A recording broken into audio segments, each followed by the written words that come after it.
В Испании жить, прекрасно себя чувствовать и при этом используя только английский или, может быть, только русский язык. Английским языком можно отделаться, да. Я, в общем, там достаточно просто, я все там проговаривал, тетка понимала.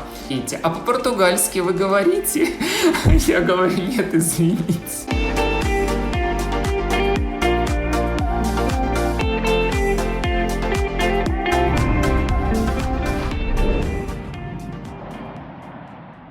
Всех приветствую, меня зовут Максим, вы находитесь на канале Релокод. Возвращаемся к нашей любимой, одной из наших любимых направлений, это Испании.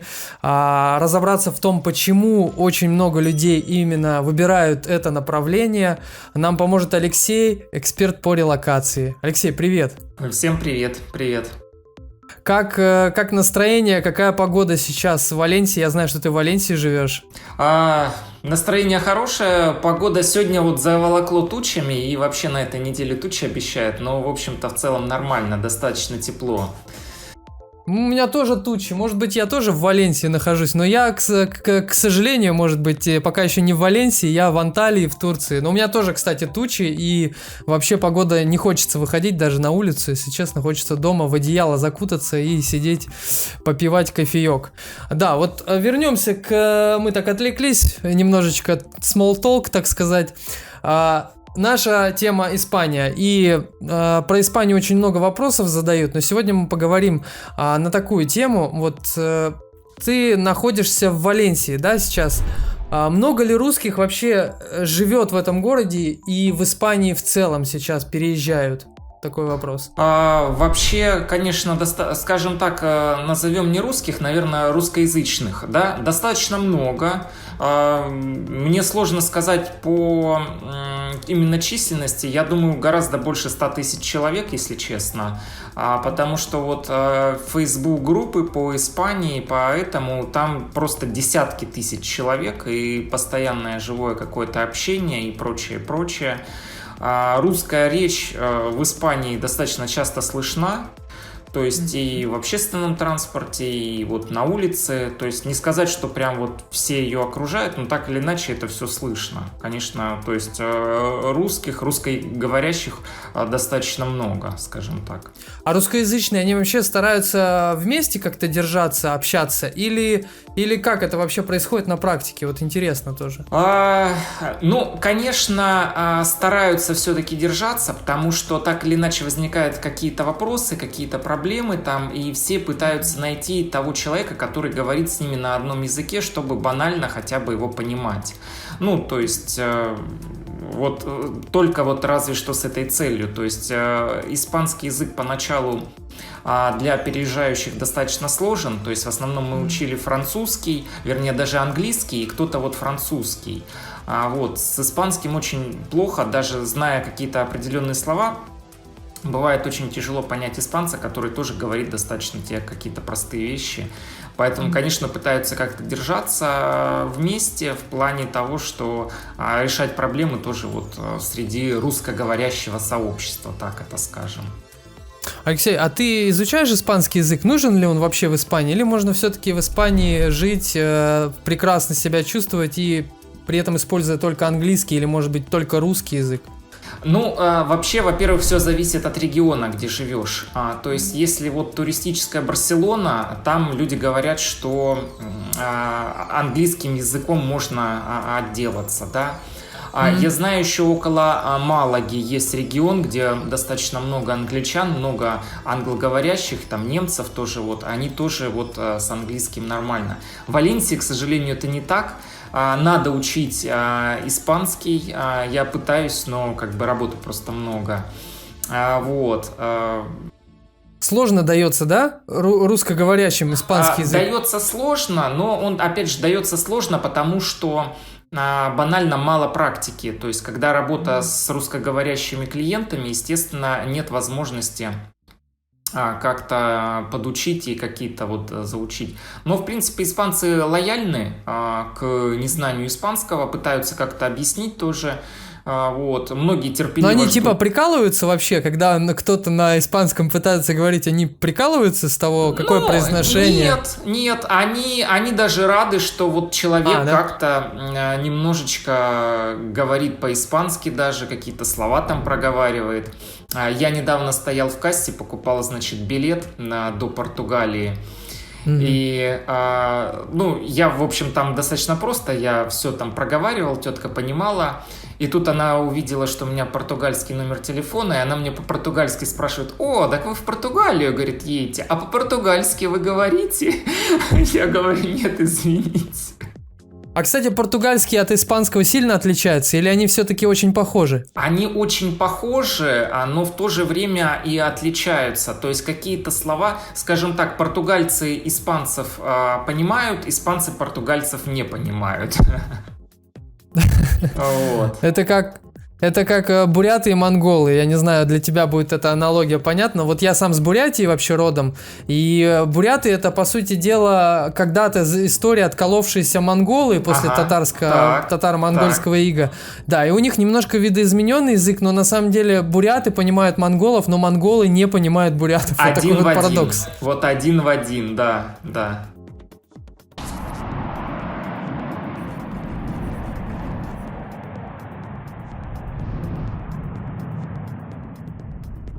Хорошо. Вот такой вопрос у меня к тебе, Алексей. Расскажи, пожалуйста, что поменялось после 21 сентября вообще в целом может быть, по документам, по запросам клиентов, по какие-то обстоятельства? Что-то вообще изменилось после этого события? Я напомню, что мобилизация была, и в целом напряженность еще более усилилась в мире.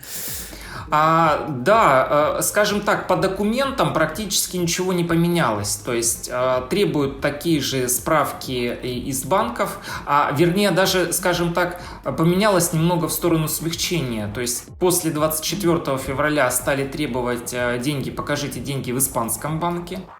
Но опытным путем, и вот сейчас ничего не изменилось, спокойно принимают справки из банков с Турции, Грузии, Армении, практически с любой страны, кроме России.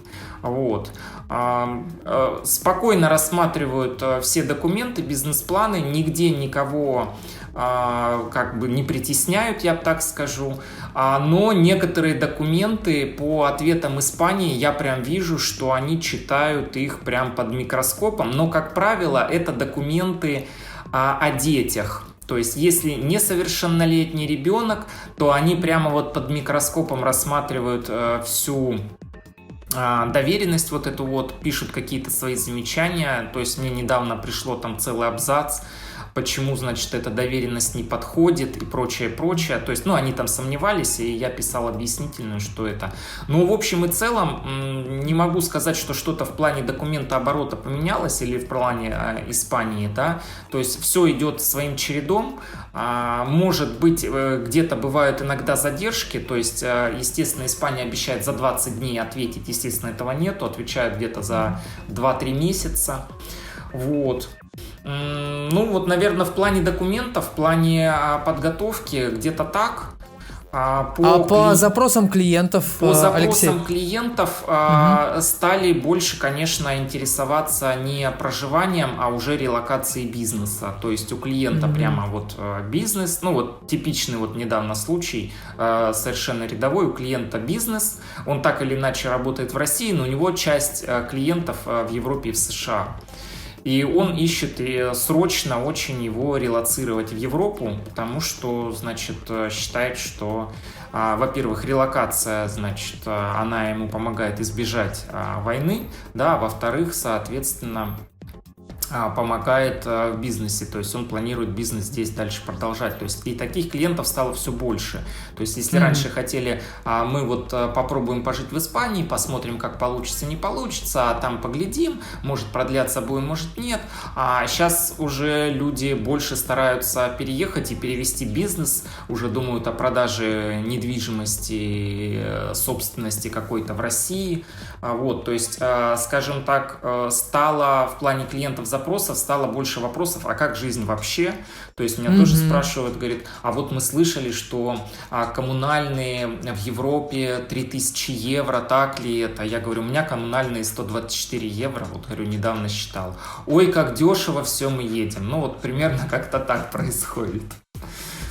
Ну да, вот и поэтому очень интересно узнать человека, который непосредственно живет сейчас, так сказать, и может более объективно сказать, чем кто-то просто на каких-то слухах, от каких-то интернет-ресурсов. Поэтому, конечно, доверия больше здесь, и эксперт, тем более от мнения эксперта. Скажи, пожалуйста, Алексей, вот такой еще вопрос интересует. Сказалась ли геополитика на количество людей, которые подаются по стартап-визе в Испанию? Тоже после 21 числа. Да, сказалось. Их стало определенно больше. То есть те люди, которые раньше раздумывали, говорили, что им там по каким-то причинам это не подходит, они стали уже все, мы готовы. И то есть вот у нас было несколько клиентов, которые прям так висели, говорили, мы вот давайте возьмем паузу, мы пока подумаем, потому что неопределенность какая-то. И с момента мобилизации прям несколько, они сразу подписали договора.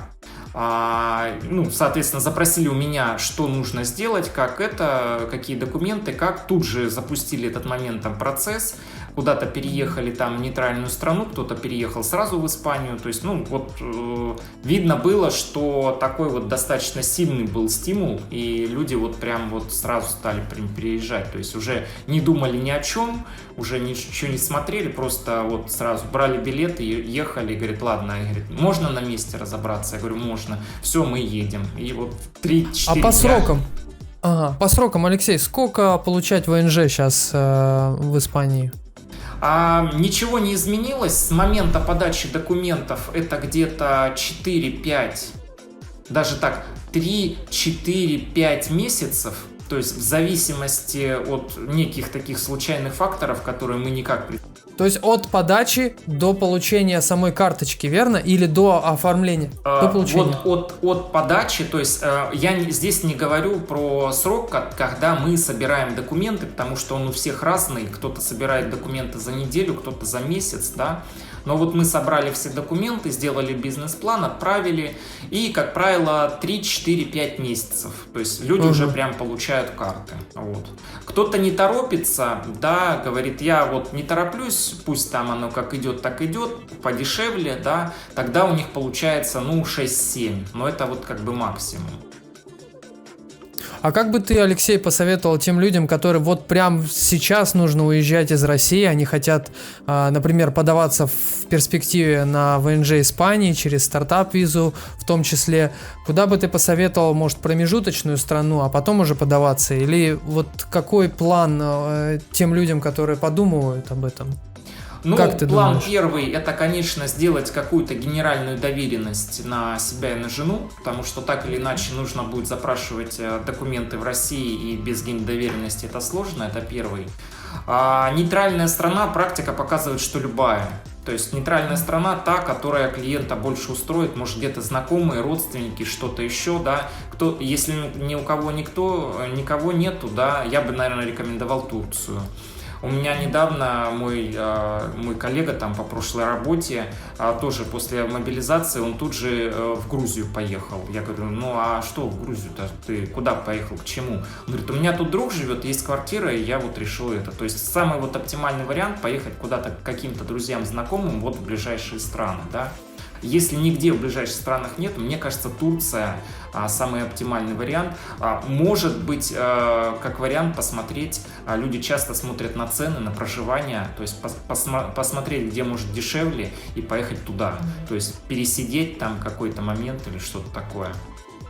Алексей, а промежуточное ВНЖ нужно получать, чтобы подаваться на стартап-визу, или этого не требуется? Нет, для Испании, к счастью, никакого промежуточного ВНЖ не требуется. Самое главное, чтобы был Шенген. Вот, возможно, для Шенгена требуется какое-то промежуточное ВНЖ, но, опять же, люди умудряются его, я вот насколько слышал, Шенген даже в Армении кто-то умудрялся получать, хотя надо, по идее, за ним в Москву ехать, но получали. Для Турции, к сожалению, очень ситуативно все. То есть кто-то получилось у него оформить Шенген, кому-то сказали, что вы должны тут прожить сначала полгода, кому-то сказали, что вы должны иметь, значит, ВНЖ сроком что-то больше года. То есть практически у всех по-разному, но смысл в том, что если есть Шенген, да, и человек, ну, хотя бы там длительностью год еще, да, и человек может как бы в любой момент приехать в Испанию, то никакого не надо дополнительного ВНЖ. Замечательно. Алексей, почему Испания вообще в целом так привлекает стартаперов из России? Даже, не знаю, сложно сказать, у всех свои, конечно же, какие-то причины. Ну, я бы, наверное, отметил, что достаточно недорогая жизнь в Испании, достаточно комфортная. Вот. Второй момент, достаточно приемлемый климат. То есть очень многие там с Питера, с Москвы, они устали от тяжелой зимы, от осени. То есть вот здесь осень, я вот вчера в Мадриде был, было плюс 28, было даже жарко. Вот. Поэтому погода, конечно, для многих имеет значение. А вообще, может быть, про еду, еда достаточно... Какая кухня вот испанская, на твой взгляд? Еда, мне здесь в плане еды понравилось то, что здесь есть так называемые, я не знаю, наверное, в Москве они тоже есть, кухни на районе. То есть можно прийти не какой-то супермаркет или в магазин, а можно прийти в такие вот небольшие магазинчики готовой еды, и купить у них уже что-то готовое. Там есть всякие салаты, жареная, я не знаю, картошка, курица, какие-то супы, что-то еще. Ну, там в разных, там разный выбор. И, в принципе, вот это вот как-то, если хочется сразу готового и прямо горячего, то есть это вот достаточно хороший вариант, и таких магазинов много. Тут как бы в принципе, все в пешей доступности, да, но вот если не хочется готовить и не хочется идти в бар, потому что, или в ресторан, потому что, ну, бывает, хочется что-то поесть, а ты не можешь сказать это по-испански, там, да, или услышать, что официант говорит, то можно сходить вот такие вещи, взять просто на что-то на пробу, и это вот, мне кажется, очень хороший вариант. Их много таких вот кухонек, что ли, я не знаю, как на вынос она называется. Алексей, на твой взгляд вообще топ-5 причин, почему стоит переехать и релоцироваться именно в Испанию? Ну, вот из твоего, может быть, опыта. Ну, мне кажется, для меня, конечно, первая причина — доступность моря, теплая погода, второй, да. Я бы не сказал, что еда прям какая-то прям сильная причина, но можно отнести ее, потому что бывает вот даже в небольших кафешках, вот я тоже где-то находил, прямо схема такая, что официантка подносит поднос, значит, с тапосами, с закусками, вот, ну и говорит там, что это, из чего. Достаточно вкусно и интересно. Ты вот сколько набрал этих закусок, ты потом вот рассчитываешь, да, то есть еду тоже можно сказать. Я бы сказал, дешевая недвижимость. То есть достаточно доступная для покупки, для аренды недвижимость, наверное, это вот будет 4-й пункт. 5-й, ну что, хорошие дороги. Вот для меня это важно, значит, хорошие дороги, можно на машине куда-то доехать, практически везде есть дороги. Они платные? Они платные? Есть платные, есть и бесплатные, но я не могу сказать, что вот эта плата, она какая-то очень там существенная, то есть она такая посильная достаточно. Вот. Много просто каких-то дорог, красивых мест, куда вот можно прям поехать. Есть горные какие-то места, холмистые, где просто хорошие виды. Вот я бы назвал, наверное, дороги 5-й вот причиной. Дороги все хорошие, ну, мне вот как бы понравилось, я вот проехался, помню, от Валенсии там по всему побережью практически до Португалии, вот, и я нигде не встречал там плохих дорог или какое-то отсутствие инфраструктуры или все, то есть все вот это вот побережье испанское, оно все застроено и достроено достаточно качественно, есть что посмотреть, есть куда съездить, то есть вот в плане путешествий тут тоже все хорошо. А вот еще такой вопрос по безопасности. Вообще, ты бы отнес Испанию к странам достаточно безопасным относительно других европейских стран? Как вообще себя чувствуют русскоязычные люди в Испании? И как ты ощущаешь себя, когда находишься там вообще? Не могу ничего сказать по безопасности. Несколько раз ходил ночью, и никогда никаких проблем не было. То есть...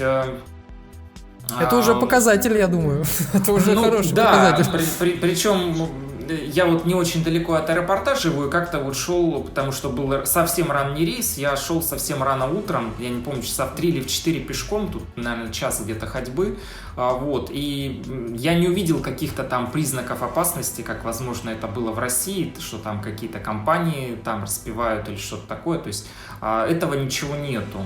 Ни от каких знакомых я не слышал, что вот были какие-то вот проблемы, вот где-то что-то. То есть, мне кажется, вот достаточно хороший показатель в плане безопасности. Мы имеем в виду не просто вот такую вот криминальную обстановку, да, а мы, может, имеем в виду даже что-то в общем.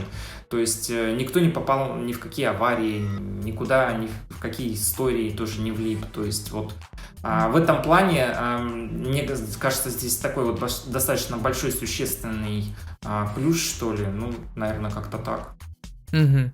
Спасибо, Алексей, большое за прекрасную беседу, за интервью. Я напоминаю нашим зрителям, которые нас смотрят, и подписчикам, которые на нас подписаны, и почти все видео наши смотрят. Если вас интересуют какие-то вопросы, пишите обязательно в комментариях, какие-то рекомендации по улучшению канала. Мы ко всему прислушиваемся и будем очень рады обратной связи. И, соответственно, вот очень много уже людей пишут и где-то критикуют нас, и где-то подсказывают. Мы всему рады, ребята, мы хотим улучшаться, поэтому помогайте нам в этом. Еще раз спасибо Алексею. Спасибо. Да. Спасибо, да. И обязательно мы еще очень много видео запишем. Пишите ваши вопросы. Всего доброго, у меня все. До новых встреч.